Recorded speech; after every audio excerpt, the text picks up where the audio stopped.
Hey everybody, Matt Johnston here, and we're back talking about social media influencers and trademark infringement based on a case involving Molly Sims. With me today, as you can see, there's somebody else there. That's Arabella Chen. She is the legal and research intern at the Johnston Business Law Group. Before we get started with the video, please hit the subscribe button that you see down below. And if you want to get a notice that we have posted new content, you click the bell and the YouTube people will send you such a notice. So in our last video, we talked about sort of the facts of the case involving Molly Sims. This is a federal case out in California. Molly Sims and Rodan & Fields are defendants being sued by a corporation called Petunia over the use of the words brow boost and brow defining boost, a couple of products used in makeup that Molly Sims talked about the brow defining boost, and Petunia sued, claiming a trademark infringement. So I'm going to kick it over to Arabella to talk about the particulars of the complaint by our friends Petunia. Take it away, Arabella. Yes.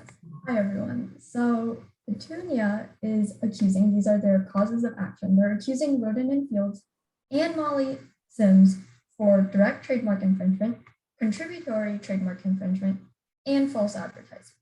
Molly Sims and her lawyers, of course, filed a motion to dismiss, and the court decided to dismiss the latter two claims. However, they're still following through on direct trademark infringement. So today, we're going to talk about what the direct trademark infringement entails. For this to work, the plaintiff must show first that the defendant used the plaintiff's trademark, in this case, brow boost, in commerce. So Molly Sims tried to argue that because she had it on a blog post, what she was doing was commentary, which is protected. However, Molly Sims has crossed from commentary into the commerce territory because her blog post had several elements which basically marked it as an ad. So it was very explicitly written that this was an ad in collaboration with Rodan & Fields for their product Brow Defining Boost. And her blog post included a direct link to Rodan & Fields' website where her audience could go then and purchase the product that she was talking about and recommending. So basically an ad is marketing, and Matt is going to elaborate on this a little bit. So the fact that Molly Sims's post was explicitly an ad, it actually had a hashtag ad in the text, and was explicitly encouraging people to go to Rodan & Fields' website to purchase it. That makes it even more explicit than the typical sort of TV ad that you may see for, like, say, makeup products and things of that nature. A makeup product advertised on TV doesn't even have the explicit, hey, go here to buy it. So Molly Sims had that. And what's important for influencers to understand, and the brands that hire them, you are doing advertising. An influencer is an advertising and marketing business, and advertising is commerce. That's what the court held, and it's a pretty intuitive sort of understanding.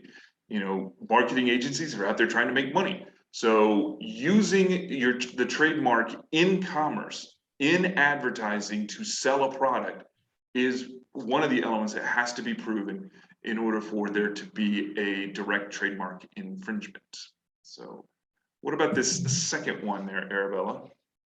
So Petunia must also show that this use of their trademark, brow boost, and Rodan & Fields used it as brow defining boost, that this was likely to confuse customers as to the source of the product, which basically refers to who the actual parent company is for this trademark.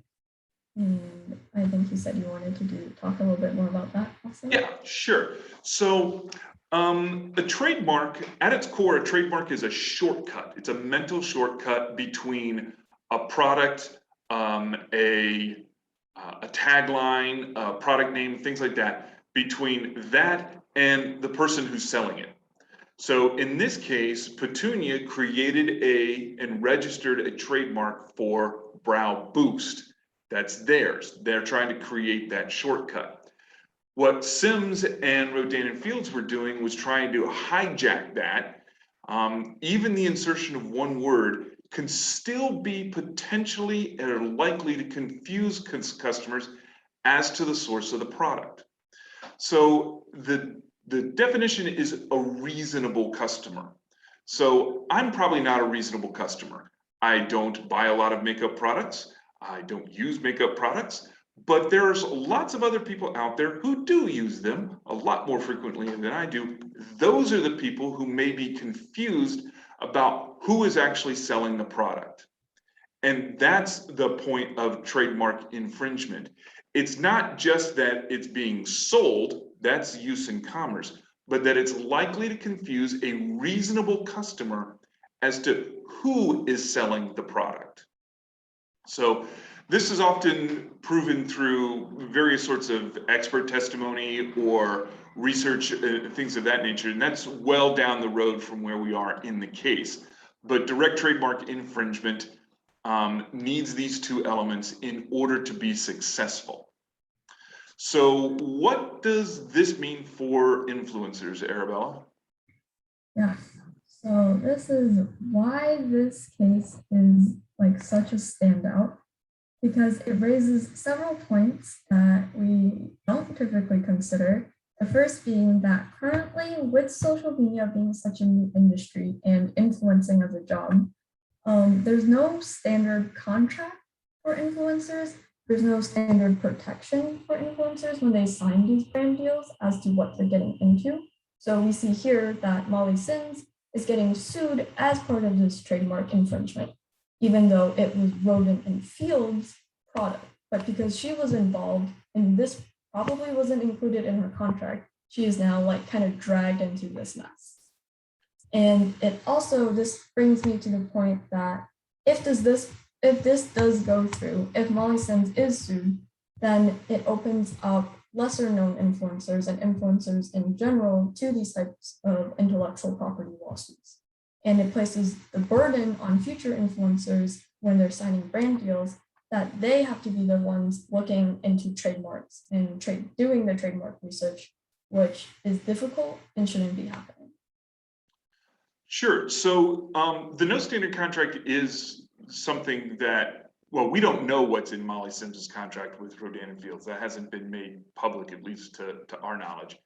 So we're not quite sure what that looks like. But when we do, when our law firm does contracts for marketing agencies or our advertising agencies, we often include a provision in that contract that says, you, the brand, are saying to us, the advertisers, that you own the trademarks, you have the right to use these trademarks or this information. And that most of the contracts that Arabella and I have looked at for social media influencers don't have anything like that, nothing like that. And that protection being lacking, you know, when people sue other people, you know, if a brand is suing, they're going to sue everybody and their grandmother. They're going to try and get as many defendants into the case as possible, which is why Sims was dragged into this and why Rodan and Fields was obviously dragged into it. Molly Sims has some money. She has the ability to pay for lawyers. Lesser known influencer, a micro influencer, they're probably not going to have the resources to have a contract drafted for them. They're not going to have the resources to conduct the trademark research that happens. Our firm does trademark research, and we have an experienced trademark researchers, and it takes them time. Their experience allows them to do a trademark research, hour, 2 hours maybe, maybe a little bit longer if we're going a little bit further in depth.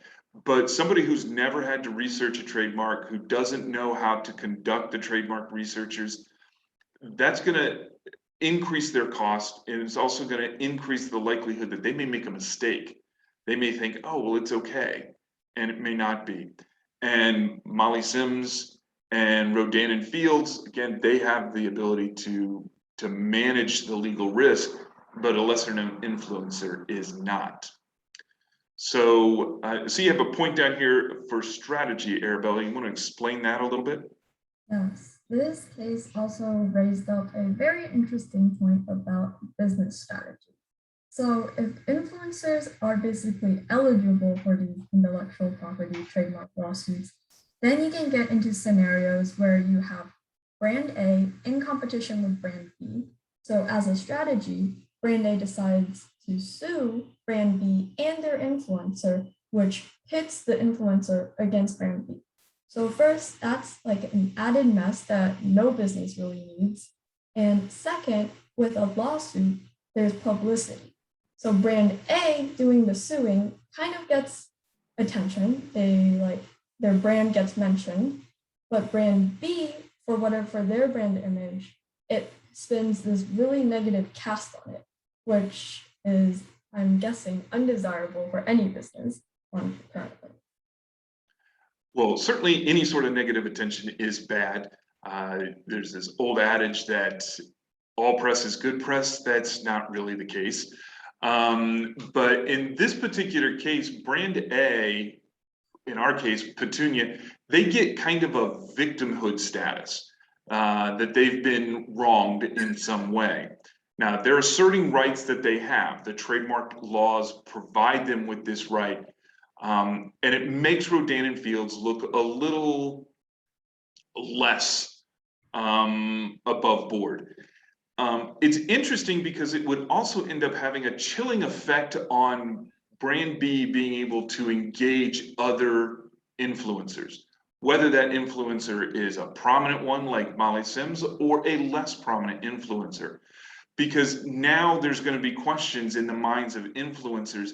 Is this a brand that's going to be there? Are they going to take responsibility and things of that nature? So it creates a bit of a chilling effect against brand B finding potential influencers. Influencers are a great way of marketing in many cases.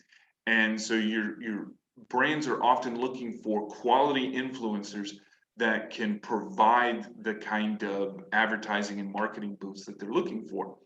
And if influencers are going to go, ooh, yeah, you're being sued, or yeah, you weren't really a stand-up company, it's going to be reflective of, or it's going to make it very difficult for brands to retain influencers and get that kind of activity. So as we take the next step in our next sets of videos, we're going to talk a little bit more about the contracts that we need to encourage influencers to consider, some of the provisions that are going to be some bright ideas. So in the meantime, check out our other video, the first video that we did about this topic, in which Arabella helped me talk about the actual case itself. And in the meantime, please don't forget to hit that subscribe button that you see down below. Arabella, thank you very much for joining. Thank you.